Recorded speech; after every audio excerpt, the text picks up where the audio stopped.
Je vais vous parler d'un sujet hautement prophétique. Le thème d'aujourd'hui, c'est comment tu t'appelles. Quel est ton nom? Je vais vous parler du mystère des noms. Nous allons lire dans Genèse 32, 27 à 30. Et il dit à Jacob, laisse-moi aller, car l'aurore s'élève. Jacob répondit, je ne te laisse point aller, que tu ne m'aies béni. Et il lui dit, quel est ton nom? Il répondit, Jacob. Et il dit, ton nom ne sera plus Jacob, mais Israël, car tu as combattu avec Dieu et avec les hommes, et tu l'as emporté. Jacob l'interrogea en disant, fais-moi, je te prie, connaître ton nom. Il dit, pourquoi demandes-tu mon nom? Amen. C'est un verset très étrange quand même. Vous connaissez l'histoire de Jacob, vous connaissez ce qu'a été sa vie, comment il a souffert. Jusqu'à un jour, il est resté prier toute la nuit pour que sa vie change. Il ne comprenait pas pourquoi tant de malheurs lui arrivent. Et bizarrement, un ange est venu et a commencé à les combattre. Mais quand il fallait partir, il lui a dit non, il faut que tu me bénisses. Et ce qui m'étonne, c'est la question de l'ange. Il lui dit, quel est ton nom? Mais qu'est-ce que le nom avait à voir dans ces dossiers? En réalité, toute la misère que Jacob avait était liée à son nom. La cause de son problème, c'était son nom. Et voilà pourquoi il a dit, tout ce que tu as connu en vérité, la cause, c'est ton nom. Quel est ton nom? Il a dit Jacob. Il a dit, je change ce nom, tu vas devenir Israël. Les noms, c'est quelque chose de très important. Dans le monde physique, lorsque quelqu'un a une fonction, on lui donne un grade, on dit tu t'appelles par exemple directeur. Tu as par exemple telle fonction dans une société. Et il y a des avantages liés à la fonction que tu occupes. Et il y a de l'honneur que tu peux avoir lié à cette fonction. Mais dans le monde spirituel, les fonctions n'existent pas. Dans les noms spirituels, les grades n'existent pas.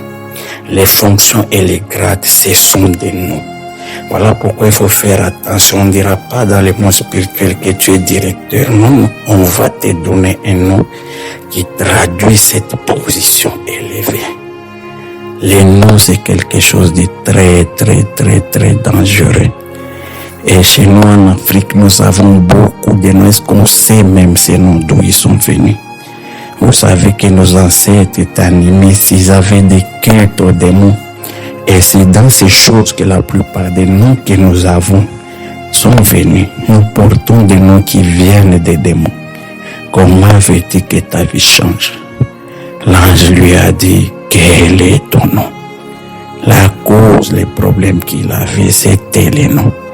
Les noms, c'est quelque chose de tellement important.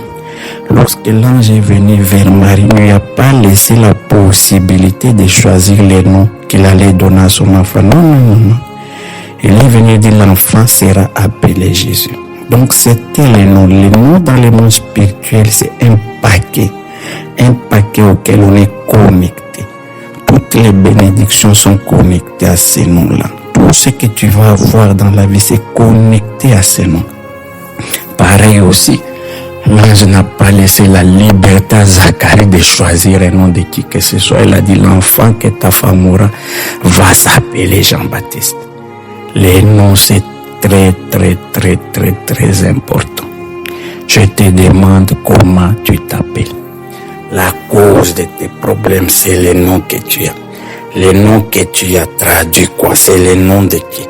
Généralement, on prend les noms des membres de famille, un oncle, une tante, mais est-ce qu'on sait ces noms est venu d'où? Comment tu t'appelles? Les mystères des noms. Et puis on a vu Jésus, quand il a pris certains de ses disciples, il a appelé Simon-Pierre, immédiatement il a changé son nom.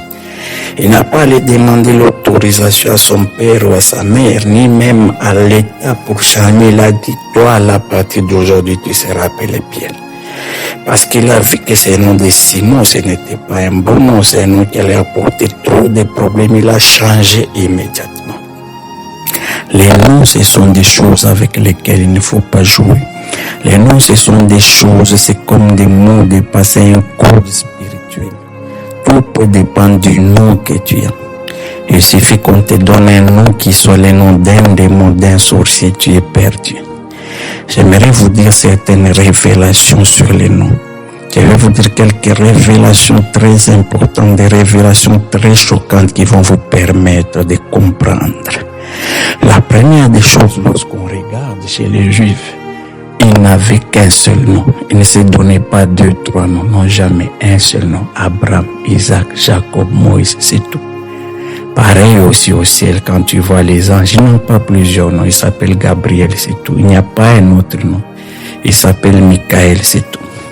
C'est parce qu'ils connaissaient que les noms sont des choses très, très dangereuses. Quand tu t'ajoutes un nom, tu t'ajoutes une réalité spirituelle.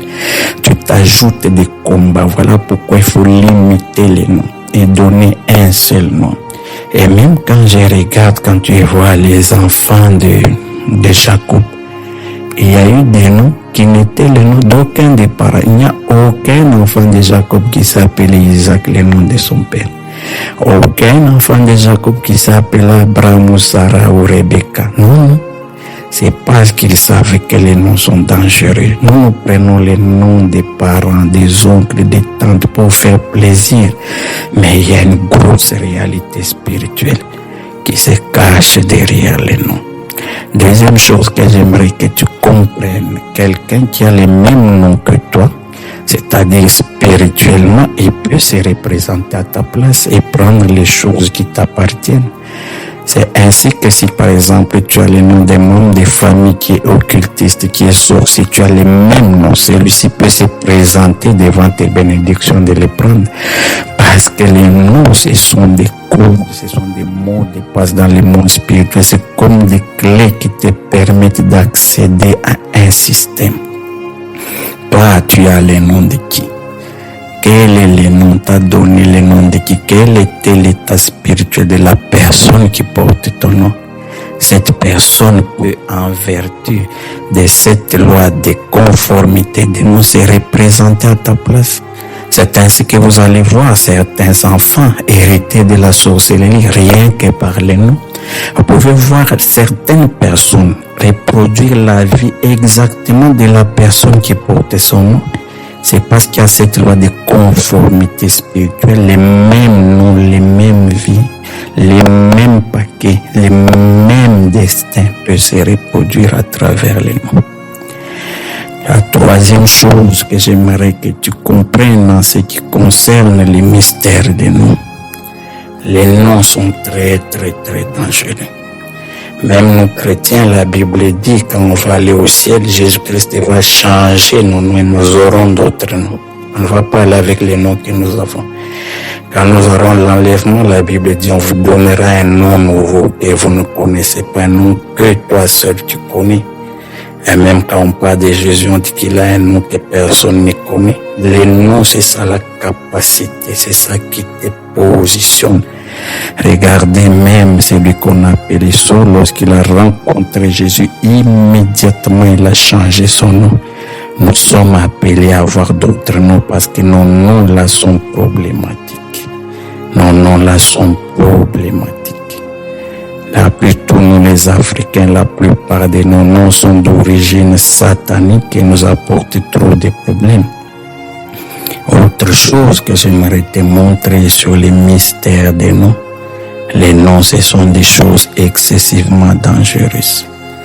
Quand tu t'ajoutes un nom, tu t'ajoutes un problème. Maintenant, regardez Dieu. Dieu a agi dans la vie de certains de ses serviteurs en transformant les noms des gens. Par exemple, comme j'ai dit, dans le monde spirituel, la position que tu occupes est liée au nom que tu as. Regardez Joseph lorsqu'il est devenu premier ministre. Immédiatement, Pharaon lui a donné le nom d'un démon.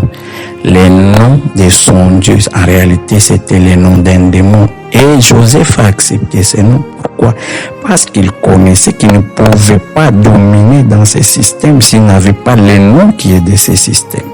Et regardez, il lui a donné les noms de son Dieu. Ça veut dire Joseph était dans une position supérieure à Pharaon même. Et c'est ce qui s'est passé. On dit Joseph faisait tout, il gérait tout et Pharaon ne s'occupait de rien. C'est à cause du nom qu'il avait. Joseph n'a pas dit non, moi je suis enfant de Dieu, comment tu me donnes ce nom? Il savait qu'il ne pouvait jamais dominer dans ces systèmes. Des fois on enseigne, Joseph était premier ministre, lisez de près. On lui a donné le nom d'un démon qu'il a accepté, le nom du Dieu de Pharaon. On a vu pareil aussi avec Daniel et ses compagnons. On leur a changé, on leur a donné des noms qui leur permettaient d'occuper cette position de domination dans ces systèmes-là. Les noms est dangereux. Ils n'ont pas dit nous sommes des serviteurs de Dieu, comment vous nous donnez ces noms-là? Pareil aussi, dans le monde de Dieu, Dieu doit te donner un nom qui est compatible à l'œuvre pour laquelle il t'a appelé. Il nous a positionnés pour avoir des noms nouveaux. Tu as trop de problèmes. Les vrais, la cause, je te parle de la part de l'Éternel, c'est le nom que tu portes. Tu portes le nom d'un grand sorcier de la famille qui était ton grand-père. Tu connais les démons qui sont attachés à ce nom. Tu connais la malédiction qui est attachée à ce nom. Comment veux-tu évoluer? Tu ne peux pas. Parce qu'il y a certains noms qui sont des incantations, des appels à la gloire des démons. Il y a certains noms qui sont des appels à la malchance, à la malédiction. Voilà pourquoi il faut regarder les noms que vous donnez à vos enfants. Vous qui vous donnez des surnoms, tu vois un nom à la télévision, tu te donnes ça. Est-ce que tu connais la signification?